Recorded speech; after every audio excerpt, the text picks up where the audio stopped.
บายดีเนาะพี่น้องเฮาอยู่กับเจ้าสร้างสายเนาะคลิปนี้ก็มาเฮ็ดเวียกรถไถเฮาคือเก่าเนาะแต่ว่ามื้อนี้มันฝนตกมื้อเช้านี้เนาะประมาณอยู่6โมงเช้าเนาะแล้วฝนมันตกเนาะแต่ตอนนี้ว่ามันเช้าละบ่ฮู้ว่ามันยังสิตกอีกบ่เนาะเดี๋ยวเฮาไปเบิ่งเวียกงานเฮานำกันในมื้อนี้เนาะสำหรับเวียกงานเฮาเนาะเวียกงานเฮาในมื้อนี้สร้างสายคิดว่าสิเฮ็ดบังหลังขึ้นมานี่เนาะจอดเหล็กเฮ็ดบังหลังโค้งขึ้นมานี่ขึ้นมาในบังข้างหลังเป็นแผ่นบังข้างหลังไว้อยู่ตั้งเลยเนาะเหล็กเขาก็ซื้อมาแล้วเหล็กนี่เนาะแต่ว่าฝนตกมื้อเช้านี่ฝนตกบ่ฮู้ว่ามันยังสิตกอีกบ่ถ้ามันตกอีกก็คือสิย่านบ่ได้เฮ็ดหรือว่าเฮ็ดก็เฮ็ดได้หน่อยเดียวเนาะแต่ว่าคันมันบ่ตกไปเลยเนาะก็ถือว่าได้เฮ็ดจนแล้วมื้อนี้สำหรับบังหลังเฮาเนาะสิสร้างโครงมันขึ้นมาซื่อๆก่อนเนาะโครงบังหลังขึ้นมาซื่อๆก่อนบ่ทันได้ใส่แผ่นต้นแผ่นบังหลังเฮาเนาะบ่ทันได้ใส่เสียเพราะว่ามันตอนนั้นเฮาต้องได้ไปซื้อแผ่นต้นมาอีกเนาะ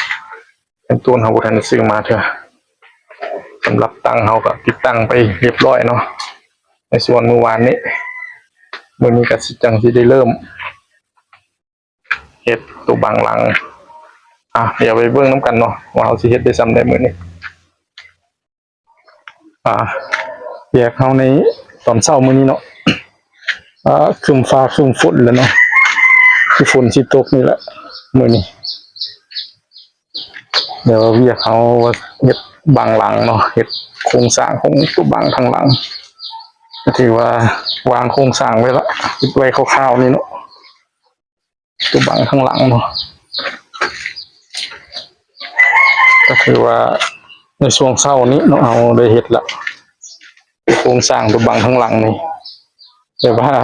ฝนคือสิตกนี่เนาะสร้างทรายก็เลยว่าเมียนเครื่องไว้พร้อมเลยเพื่อฝนตกก็สิบ่ได้มาเฮ็ดต่อเนาะแต่ว่าคันฝนบ่ตกเนาะก็สิมาเฮ็ดต่อแต่ว่าเฮาสิเฮ็ดตกแขนยกเนาะมันนี่เหล็กเฮาบ่มีเนาะบ่ทันได้ไปซื้อเทื่อก็เลยว่าสิเฮ็ดตัวปูพื้นนี่ก่อนถ้าว่าฝนบ่ตกเนาะในมื้อนี้แต่ถ้าฝนตกก็ถือว่าแม่นบ่ได้เฮ็ดเนาะก็สิได้เดี๋ยวว่าแล้วแต่โครงสร้างของบังหลังนี่เนาะของบังข้างหลัง4x4เฮาก็หรือว่าเดินทางมาคันเทียบเป็นเปอร์เซ็นต์ก็ได้ประมาณ 35% นี่ล่ะ35หรือ40เนาะ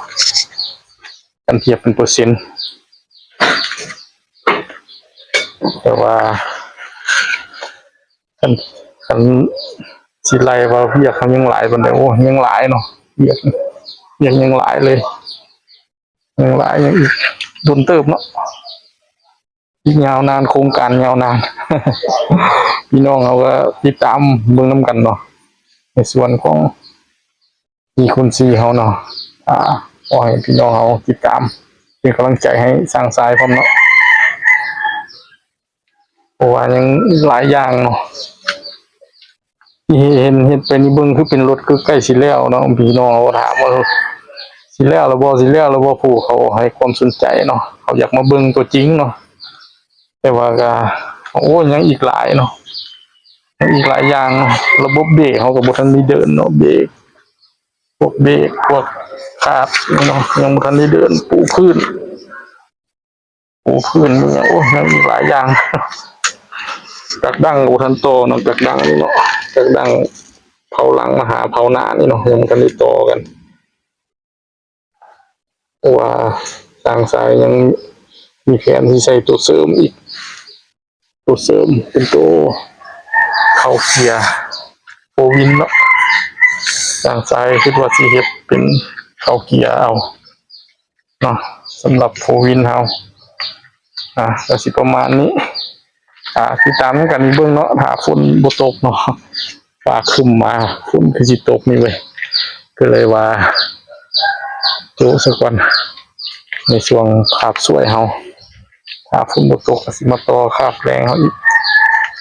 ติดตามนํกัน